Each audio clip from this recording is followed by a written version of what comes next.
Master. Here I offer my Adiyogi shawl so that he becomes part of this mission of Maha Yoga Yagna.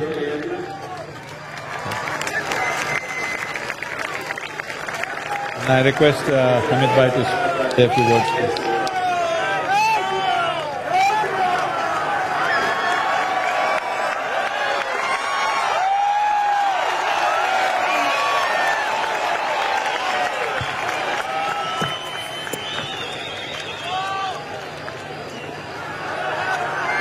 मित्रों, सबसे पहले मैं विश्व की सबसे पुरानी भाषा तमिल में बात नहीं कर सकता हूं, इसलिए आप सबसे क्षमा मांगकर मेरी बात की शुरुआत करना चाहता हूं।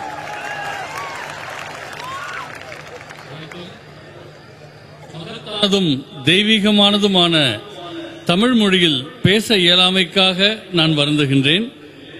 அனைவருக்கும் மனம் நிறைந்த மகா சிவராத்திரி நல்வாழ்த்துக்கள். मैं आदि योगी के चरणों में प्रणाम करता हूं और मैं आज मनपूर्वक सदगुरु के चरणों में भी प्रणाम कर मेरी बात की शुरुआत करता हूं.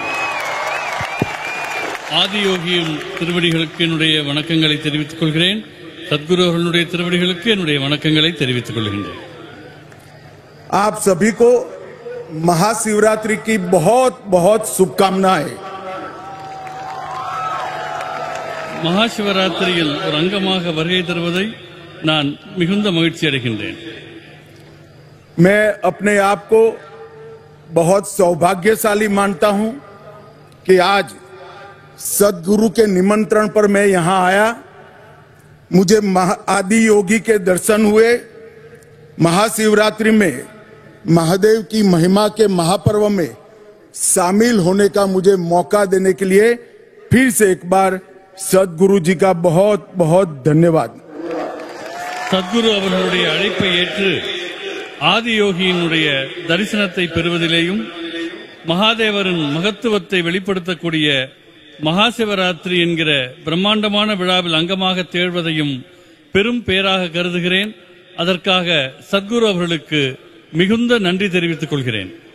आज पूरे देश में सोमनाथ से केदारनाथ, पशुपतिनाथ से रामेश्वरम और काशी से कोयम्बतूर तक पूरा देश शिवमय हो चुका है. இன்று பாரத தேசம் முழுவதும் சோமநாத்திலிருந்து கேதார்நாத் வரை, பசுபதிநாத்திலிருந்து ராமேஸ்வரம் வரை, காசி முதல் கோயம்புத்தூர் வரை முழு தேசமும் சிவபெருமானுடைய திருவருளில் திளைத்துக் கொண்டிருக்கின்றது. सदगुरु जी, आज ही प्रयागराज में महाकुंभ समाप्त हो रहा है और आज यहां कोयम्बतूर में भक्ति का महाकुंभ मेरे सामने मुझे दिखाई पड़ रहा है. பிரயாக்ராஜில் மகா கும்பமேளாவின் நிறைவை சுட்டுவது போலவே கோயம்புத்தூரில் பக்தி என்கிற கும்பமேளா இப்பொழுது நடைபெற்றுக் கொண்டிருக்கின்றது. मित्रों, शिवरात्रि सिर्फ एक पर्व नहीं है, आत्म जागृति की रात्रि है. जब समग्र ब्रह्मांड शिवमय हो जाता है तभी शिवरात्रि की अनुभूति कर सकते हैं. நண்பர்களே, மகாசிவராத்திரி என்பது வெறும் விழா மட்டுமல்ல, இது சுய விழிப்புணர்வுக்கான ஒரு இரவாகவும் இந்த முழு பிரபஞ்சமும் சிவபரம்பொருளினுடைய பெருங்கருணையில் அதிர்வுகளை உணரக்கூடிய நாளாகவும் அமைந்திருக்கின்றது. आज शिव और पार्वती का मिलन का दिन है. आज ही शिव और जीव के मिलन का रास्ता भी प्रशस्त होता है और मोक्ष प्राप्ति का रास्ता भी आज ही भक्ति के माध्यम से खुलता है. இந்த நாள் சிவனும் பார்வதியும் ஒரு தெய்வீக சங்கமத்தில் இணைந்த நாள் மட்டுமல்ல, சிவமாகிய பரம்பொருளும் ஜீவாத்மாவும் விடுதலை என்கிற ஐக்கியத்திலே இணையக்கூடிய நாளாகவும் இருக்கிறது. பக்திக்கான மிக உன்னதமான திருநாளாக அமைந்திருக்கின்றது. शिव सिर्फ एक प्रतीक नहीं है, शिव एक कल्याणकारी चेतना है जो संहारक भी है और पालनकर्ता भी है, और दोनों की विशिष्ट भूमिका हमारे जीवन में होती है। சிவப்பரம்பொருளை பொறுத்தவரை அவர் விழிப்புணர்வுக்கான அம்சமாக வெளிப்பட்டவர். அவர் அழிக்கும் கடவுளாகவும் காக்கும் கடவுளாகவும் விளங்குகிறார். இரண்டுமே நம் வாழ்வுக்கு மிக முக்கியமானவை. शिव शंभू भी है, स्वयंभू भी है, शिव सत्य भी है, सुंदर भी है। शिव को भोलेनाथ भी कहते हैं, महाकाल भी कहते हैं, और यहाँ शिव आदि योगी के रूप में विराजमान है। சிவபெருமான் சம்போ என்று அழைக்கப்படுகிறார். சுயம்பு தான் தோன்றியாக அவர் கருதப்படுகின்றார். அவர் சத்தியம் சுந்தரமாகிய உண்மைக்கும் அழகுக்குமான வடிவமாக விளங்குகிறார். குழந்தைமயமான போலேநாத்தாகவும் உக்கிரமான மகாகாலராகவும் அவர் தொழப்படுகிறார். எல்லாவற்றுக்கும் மேலாக முதல் யோகியாக ஆதி யோகியாக அவர் விளங்குகிறார். शिव केवल आराध्य नहीं बल्कि अस्तित्व का मूल आधार है। அவர் வழிபாட்டுக்குரிய கடவுளாக மட்டுமில்லாமல் அனைத்துக்கும் மூலமானவராக இந்த பிரபஞ்ச இருப்பினுடைய மூலமாக திகழ்கின்றார். यह महाशिवरात्रि ये भक्ति और श्रद्धा की पराकाष्ठा का प्रमाण है, जिसमें असली अर्पण हमारा भक्ति के प्रति समर्पण है। மகாசிவராத்திரி என்பது பக்தியினுடைய முழுமையான வெளிப்பாடாகவும் சரணாகதி தத்துவத்தினுடைய வெளிப்பாடாகவும் தன்னையே இறைவனுக்கு அர்ப்பணிக்கக்கூடிய தன்மையினுடைய கொண்டாட்டமாகவும் திகழ்கின்றது. मैं सदगुरु जी के लिए भी कुछ कहना चाहता हूं। सदगुरु जी, आपने ये जो स्थान बनाया है जहां हम सब आज बैठे हैं, वो केवल एक तीर्थ स्थल नहीं है, बल्कि योग, साधना, भक्ति, आत्मज्ञान और मुक्ति का केंद्र बनकर आज पूरे विश्व में उभरा है। சத்குரு அவர்களை பற்றி நான் உங்களுக்கு சொல்ல வேண்டும். சத்குரு அவர்கள் உருவாக்கி இருக்கிற இடம் வெறும் பக்திக்கான இடமாக மட்டுமில்லாமல் இது ஒரு புனித இடமாக யோகம், ஆத்ம சாதனை, பக்தி, தன்னை உணர்தல் ஆகியவற்றுக்கான கேந்திரமாக சத்குரு அவர்கள் இதனை உருவாக்கி இருக்கின்றார்கள். ईसा योग केंद्र ने योग और ध्यान के माध्यम से करोड़ों करोड़ों लोगों के जीवन में सकारात्मक सोच और सकारात्मक दिशा का उद्भव करने का काम किया है। ஈஷா யோக மையம் பல லட்சக்கணக்கானவர்களுடைய உயிர்களை யோக மார்க்கத்தின் மூலமாகவும் தியானத்தின் மூலமாகவும் நெறிப்படுத்தி சரியான சிந்தனையை விதைத்து சரியான பாதையில் அவர்கள் செல்ல உலகெங்கும் வழிகாட்டி கொண்டிருக்கின்றது. आदि योगी की ये 112 फीट ऊंची भव्य प्रतिमा हमें अपनी आध्यात्मिक यात्रा के 112 मार्गों की अनुभूति और परिचय दोनों कराती है।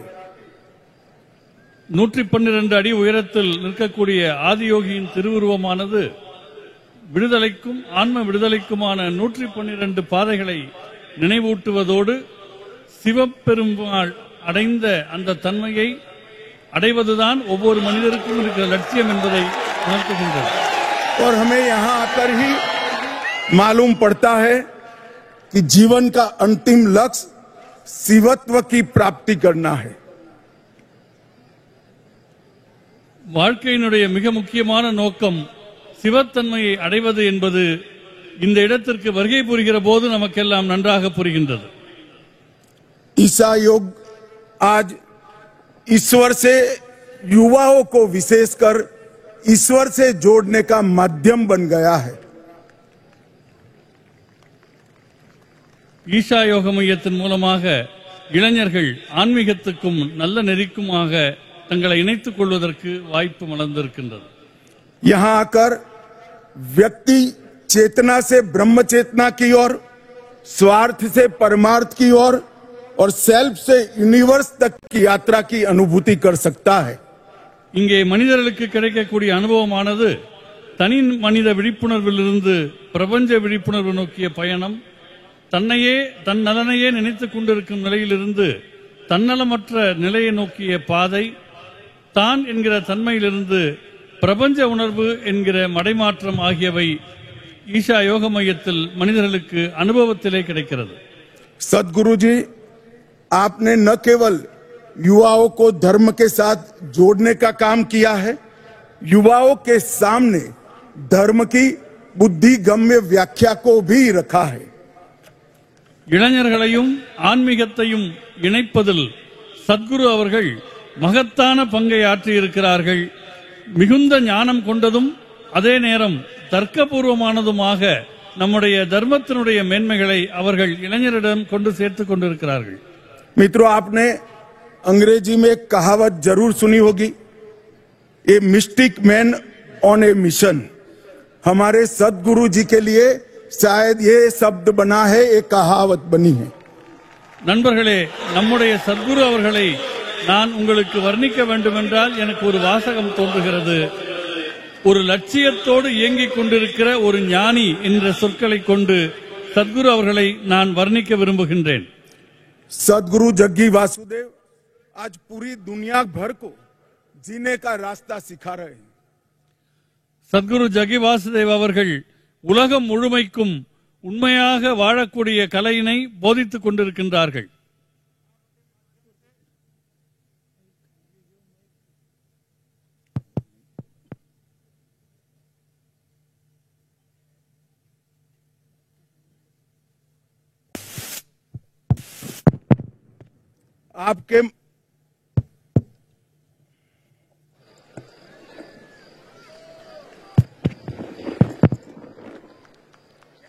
आपके माध्यम से पूरी दुनिया को सनातन का ज्ञान ये समझ में आता है कि स्वयं को समझना ही सच्चा ज्ञान है. சத்குரு அவர்களே, உங்களால் மனிதர்கள் சனாதன தர்மம் என்றால் என்ன என்று உணர்ந்து கொண்டிருக்கிறார்கள். और संसार को बदलने का रास्ता स्वयं को बदलने से ही शुरू होता है. உலகத்தை மாற்ற வேண்டும் என்று தோன்றினால் முதலில் உங்களை மாற்றிக்கொள்ள வேண்டும் என்கிற அற்புதத்தை சத்குரு அவர்கள் உணர்த்தி வருகிறார்கள். मैं आपके सेव सॉइल कैंपेन के साथ जुड़ा था. आपने हमारी सबसे अमूल्य धरोहर हमारी मिट्टी के लिए पूरे देश भर में संस्कार जगाया और पूरे विश्व को पर्यावरण का एक सुंदर संदेश भेजने का काम किया है. சத்குரு அவர்கள் மேற்கொண்ட மண் காப்போம் இயக்கத்தின் போது நான் அவரோடு முழுக்க கூட இருந்தேன். அது நாம் தாய்மண்ணாக கருதக்கூடிய இந்த பூமியை காப்பாற்றுவதற்கும் அதை மேம்படுத்துவதற்கும் நம்முடைய தலைசிறந்த மரபை காப்பாற்றுவதற்கும் அந்த இயக்கம் நாடு முழுவதும் மகத்தான விழிப்புணர்வை ஏற்படுத்தியது. मैं सदगुरु जी को बड़ी विनम्रता से कहना चाहता हूं, सदगुरु जी, आप पूरे राष्ट्र की संपत्ति के रूप में दुनिया के सामने उभर कर आए हैं. சத்குரு அவர்களே, தங்களை பற்றி நான் மிகுந்த பணிவோடு சொல்லிக் கொள்கிறேன். சத்குரு ஆகிய நீங்கள் இந்த பாரத தேசத்துக்கு கிடைத்த மிகப்பெரிய பொக்கிஷம் என்பதை நான் தெரிவித்துக் கொள்கின்றேன். मित्रों, सदगुरु जी ने आदि योगी के माध्यम से योगा को एक नया रूप देने का काम किया और मोदी जी ने विश्व योग दिन मनाकर पूरी दुनिया को योग के सामने योग के लिए आकर्षित करने का काम किया है.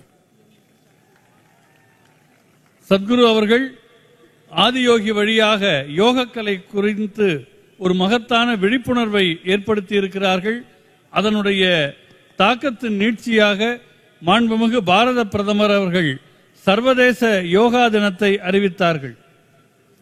योग हमें स्व से सर्व तक, अहम से वयम तक, संकल्प से सिद्धि तक और वैराग्य से समाधि तक ले जाने का काम करता है.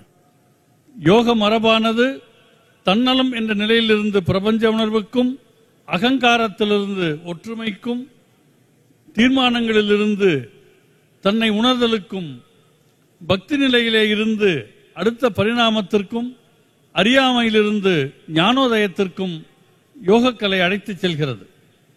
योग प्राचीन होकर भी प्रासंगिक है, यह स्थिर होकर भी गतिशील है. யோகக்கலை பாரம்பரியமானது, ஆனால் நிகழ்காலத்திற்கும் ஒத்து வரக்கூடியது. இன்றும் உயிர்ப்போடு விளங்குகிற கலை யோகக்கலையாகும். योग मन, शरीर और आत्मा को एकाकार करता है। योग जीव और परम तत्व परमात्मा को जोड़ता है। योग भक्ति का मार्ग भी प्रशस्त करता है। யோகக்கலை என்பது மனம், உடல், உயிர் ஆகியவற்றை ஒருங்கிணைக்கின்றது. பரமாத்மா, ஜீவாத்மா ஆகியவற்றின் சங்கமமாக திகழ்கிறது. பக்தியின் பாதையில் யோகக்கலை ஒளி வீசுகின்றது. मित्रों, जब मैं तमिलनाडु आया हूं तब ये जरूर कहना चाहूंगा कि भारत के आध्यात्मिक इतिहास की व्याख्या तमिल संस्कृति के वर्णन के बिना अधूरी है। தமிழ்நாட்டிற்கு வருகை தந்திருக்கிற இந்த நிலையில் பாரத தேசத்தின் ஆன்மீக வரலாறு என்பது தமிழ் பண்பாட்டை குறிப்பிடாமல் நிறைவு பெறவே முடியாது. यह भूमि ऐसे कई उदाहरणों से सुसज्जित है जो आध्यात्म के जीवंत उदाहरण रहे हैं। இந்த பூமி ஆன்மீகத் துறையில் தலைசிறந்த பல்வேறு ஞானிகளுடைய தலமாக விளங்குகிறது. அதற்கு எவ்வளவோ உதாரணங்கள் உண்டு. महर्षि तिरुमूलर ने शिव भक्ति का प्रचार किया, कठोर तपस्या से तिरुमंत्रम की रचना की, जिससे हमारे धर्म के लगभग 3000 भजन संकलित किए गए हैं। மகரிஷி திருமூலர் அத்தகைய ஒரு ஞானிகளினுடைய அடையாளமாக விளங்குகிறார். அவர் தீவிரமான தவத்தினுடைய விளைவாக சைவ மரபில் திருமந்திரம் என்கிற தலைப்பில் 3000 அற்புதமான பாடல்களை அருளியிருக்கின்றார். महर्षि अगस्त्य ने भी कई नई रचनाएं कर हमारे धर्म की व्याख्या को और मजबूत करने का काम किया है। அந்த வரிசையில் மகத்தான மற்றும் ஒரு உதாரணம் மகரிஷி அகத்தியர் அவர்கள். அவர் சனாதன தர்மத்தின் பல்வேறு பரிமாணங்களை வெளிப்படுத்திய ஒரு ஞானி ஆவார். यहाँ पर भगवान शिव को दक्षिण मूर्ति के रूप में देखा जाता है, जो साधक को ज्ञान, विवेक, मुक्ति और मोक्ष सभी प्रदान करता है। தமிழ் பண்பாட்டில் சிவபெருமானுக்கென்று ஒரு மகத்தான இடம் இருக்கிறது. அவர் தட்சிணாமூர்த்தி என்கிற திருவுருவத்தில் வழிபடப்படுகின்றார். அந்த தட்சிணாமூர்த்தி தன்னை வழிபடுபவர்களுக்கு ஞானம், சமநிலை, விடுதலை, முக்தி ஆகியவற்றை அருளுகிற கடவுளாக விளங்குகிறார். सदगुरु जी, मैंने आपके शिवरात्रि महोत्सव के लिए बहुत कुछ सुना था, सुनकर भी अनुभूति होती थी, मगर आज मैं यहाँ आया हूँ तब मैं निश्चित रूप से पूरे विश्व को कहना चाहता हूँ, ये अद्भुत है, अकल्पनीय है, अवर्णनीय है। சத்குரு அவர்களுடைய மகா சிவராத்திரி பற்றி நான் மிகவும் கேள்விப்பட்டிருக்கின்றேன். இன்றைக்கு நேரில் வந்து இங்கே கலந்து கொண்டிருக்கின்றேன். இந்த உலகத்துக்கே நான் சொல்ல விரும்புவது, இது மிகவும் மகத்தான ஆச்சரியமான நிகழ்வாக நடந்து கொண்டிருக்கிறது என்பதாகும். ये तीर्थ स्थान की रचना में सदगुरु ने विज्ञान और अध्यात्म इसको साथ में लाकर ये सिद्ध किया है कि ध्यान, ऊर्जा और चेतना की अवस्थाएं अंधविश्वास नहीं है, परंतु मूलभूत विज्ञान है। சத்குரு அவர்கள் இந்த மகாசிவராத்திரியை ஒரு ஆன்மீக ஞானத்தினுடைய, ஆன்மீக விஞ்ஞானத்தினுடைய அடிப்படையாக மக்களிடம் கொண்டு சேர்த்து ஞானத்தையும் அறிவியலையும் இணைக்கின்ற அற்புதத்தை செய்திருக்கின்றார். सदगुरु जी, आपने सभी को यह अनुभूति कराई है, शिव ही शाश्वत है, शिव ही चेतना है और शिवत्व को जागृत करने का यही एक रास्ता है।